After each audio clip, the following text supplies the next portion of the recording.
الصدیق، اے سچ بولنے والے، جو تو نے خواب کی تعبیر بتائی تھی بالکل ویسے ہی ہوا، تو سچا آدمی ہے، سیرت کے اعتبار سے بھی سچا ہے، اپنی تعبیر کے اعتبار سے بھی سچا ہے، تو افتنا، ہمیں چل خواب کی تعبیر بتا دے۔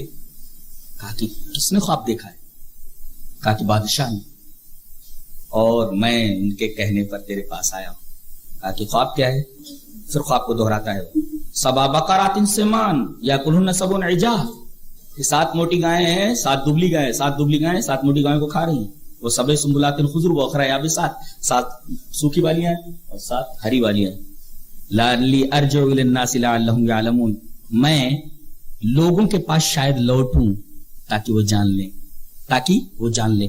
دیکھو ایک عجیب بات کہہ رہا ہے، لعلی ارجع الی الناس، شاید میں لوگوں کی طرف لوٹوں، میں آیا ہوں تیرے پاس لیکن زندگی کا کوئی بھروسہ نہیں ہے، ابھی کل تھوڑے لمحے کے بعد کیا ہو جائے آدمی کو کچھ پتہ نہیں۔ لعلی ارجع الی الناس، شاید میں لوگوں کے پاس لوٹ کر پہنچ جاؤں، لعلہم یعلمون، تاکہ وہ اس بات کو جان جائیں۔ اب دیکھو حضرت یوسف علیہ السلام کا کردار کتنے حسین انداز میں منظر کے اوپر آتا ہے کہ وہ حکومت، وہ ملک، وہ شہر جہاں یہ بیچے گئے، جہاں یہ غلام بنائے گئے، جہاں ان کے اوپر الزام لگایا گیا، جہاں ان کو طرح طرح سے پریشان کیا گیا اور ظلمن ان کو جیل میں ڈال دیا گیا بلا معاملے کی تحقیق کیے ہوئے، اور وہیں کا بادشاہ، غیر مسلم بادشاہ، خواب کی تعبیر پوچھنے کے لیے بھیجتا ہے۔ حضرت یوسف علیہ السلام خواب کی تعبیر بتانے میں قطعاً کوتاہی نہیں کرتے، وہ یہ نہیں کہتے کہ یہاں کا بادشاہ کافر ہے، یہاں کا بادشاہ ظالم ہے، میرے حال کی اس نے کوئی خبر نہیں رکھی۔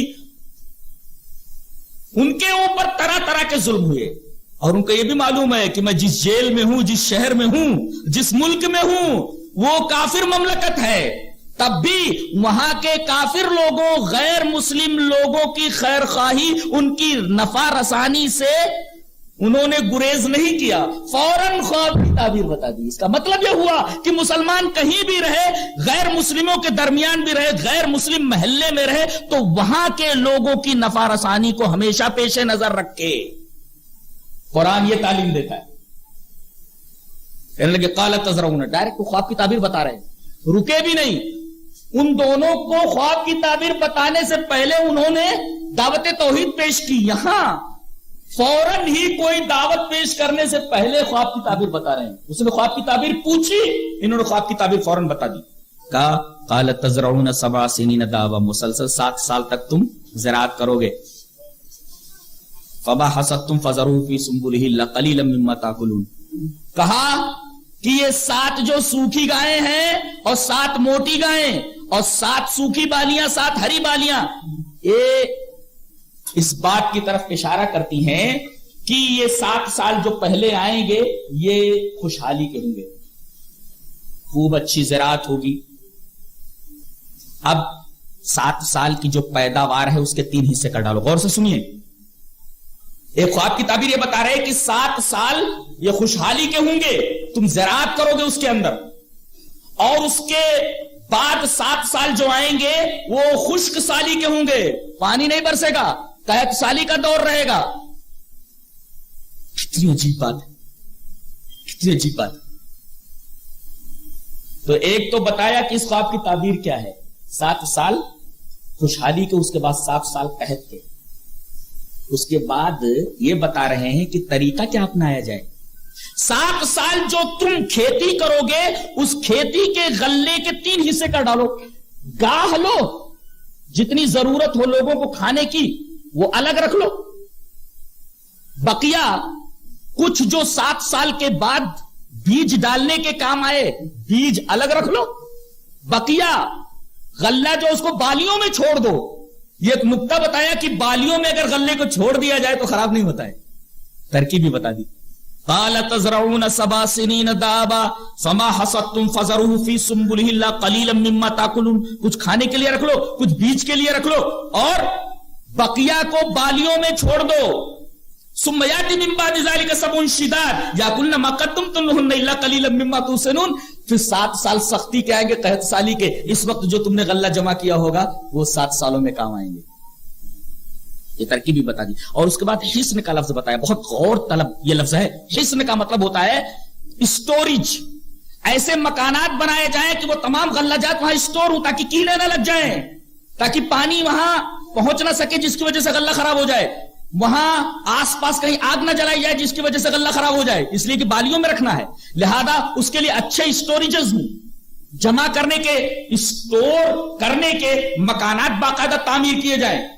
تو یہ بات بھی ذہن میں رکھی جائے، اس لیے کہ تمام غلہ جات کو اسٹور کرنا ہے اور اس کو 7 سال تک محفوظ رکھنا ہے. تو حصن کا لفظ ہے. حصن مانے قلعے کے آتے ہیں، وہی لفظ یہاں استعمال کیا گیا. پھر اس کے بعد جو سال آئے گا اس کے اندر بارش ہوگی، لوگ شراب وغیرہ نہیں چھوڑیں گے، انگور نہیں چھوڑیں گے. یہ بات میں آپ کو اب یہ جا کر کے خواب کی تعبیر بتاتا ہے. ارے بادشاہ کہتا لے آؤ، وقال الملک اتونی بھی، لے کر کے آ جاؤ اس کو. اب آتا ہے پھر وہ فلما جاءہ الرسول قال ارجع الی ربک، چلو بادشاہ بلا رہے ہیں آپ کو. تو حضرت یہ فرما رہے ہیں نہیں میں ایسے نہیں نکلوں گا، پہلے میرے معاملے کی تحقیق ہونی چاہیے. کیوں بھائی ایسا کیوں؟ آدمی تو قید خانے سے نکلنے کا اگر پروانہ آ جائے تو فوراً جیل خانے سے نکلنے کی کوشش کرتا ہے، لیکن حضرت یوسف یہ کہہ رہے میں جیل سے اس وقت تک نہیں نکلوں گا جب تک کہ میرے معاملے کی پوری تحقیق نہ ہو جائے کہ میں جیل میں کیوں آیا. کیوں؟ اس وجہ سے کہ اگر بادشاہ کے کہنے سے یہ جیل سے نکل آتے تو یہ بادشاہ کا احسان اور کرم دکھتا کہ بادشاہ نے احسان کر کے اور کرم کر کے ان کو باہر نکالا ہے. لیکن تحقیق کے بعد اگر باہر نکلتے تو ان کا استحقاق ہوتا. نبی کیسا ہوتا ہے نا، عجیب و غریب ہے. فاسألہ ما بال النسوۃ اللتی قطعن ایدیہن، میرے معاملے کی پوری تحقیق ہونی چاہیے کہ الزام جو میرے اوپر لگایا گیا تھا وہ الزام کہاں تک درست ہے. عجیب بات یہ ہے کہ آدمی نے جرم نہیں کیا مگر اسے سزا دی گئی، وہ بھی سزا تقریباً آجیون کاراواس. تقریباً 14 سال کی سزا ہوتی ہے. کسی کو آجیون کاراواس دیا جائے تو 14 سال، رات دن جوڑ کر کل 28 سال ہوتے ہیں، اس کے بعد نکل آتا ہے. یہ تقریباً 9 سال رہے. ایسا جرم جو انہوں نے کیا ہی نہیں، جس کی وجہ سے تقریباً انہوں نے آجیون کاراواس کاٹا، ظلمن ان کو جیل میں داخل کیا گیا. لیکن پھر بھی وہاں کی حکومت وہاں کے غیر مسلم لوگوں کی نفع رسانی سے گریز نہیں کیا. یہ ہمارے نوجوانوں کے لیے اور اسلام کو ماننے والے اور اسلامی تعلیمات کے اوپر عمل کرنے والوں کے لیے ایک درس عبرت ہے، ایک بہت بڑا سبق. بادشاہ نے کہا بلاؤ ان عورتوں کو، جنہوں نے اپنے ہاتھ کاٹ لیے تھے ان کو بلاؤ. یہ ہاتھ کیوں کاٹا گیا؟ ایک عجیب بات یہ ہے کہ اس نے ڈائریکٹ حضرت یوسف نے یہ نہیں کہا کہ عزیز مصر کی بیوی کو بلا کر کے تحقیق کی جائے، انہوں نے کہا عورتوں کو بلایا جائے. یعنی ٹارگٹ حضرت یوسف علیہ السلام نے عزیز مصر کی بیوی کو نہیں بنایا اور انہوں نے کہا میرے معاملے کی تحقیق کی جائے، ان عورتوں کو بلایا جائے جنہوں نے اپنے ہاتھ کاٹ لیے تھے. ظاہر ہے کہ عورتیں آئیں گی تو ضمناً زلیخا کا معاملہ تو کھل ہی جائے گا. کیا عجیب بات ہے. یعنی یہ تعلیم دی گئی کہ اگر کوئی آدمی ایسا ہے جو سچ مچ خطا کار ہے تو ڈائریکٹ اس کو ٹارگٹ نہ بنایا جائے. کیا تعلیم ہے، کیا سبحان اللہ، کیا تعلیم. میرے معاملے کی تحقیق کی جائے. بلائی گئی عورتیں. قال ما خطبكن اذ راوتن یوسف عن نفسه، یوسف کو انٹائز کرتے وقت تم لوگوں کا کیا معاملہ رہا ہے، ورغلاتے وقت.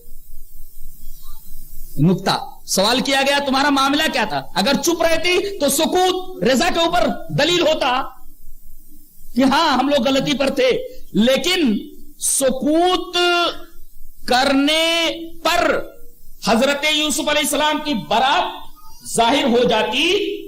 اس کے علاوہ ان عورتوں نے کیا کیا کہا وہ دیکھیے. قلنا حاشا للہ، حاشا للہ تنزیہ کے لیے آتا ہے، انہوں نے ایسا کیا ہی نہیں. اور ما علمنا علیہ من سوء، دیکھیں من سوء ہے، تمیز کے لیے آیا ہے، یعنی کوئی برائی ہم نے جانی ہی نہیں.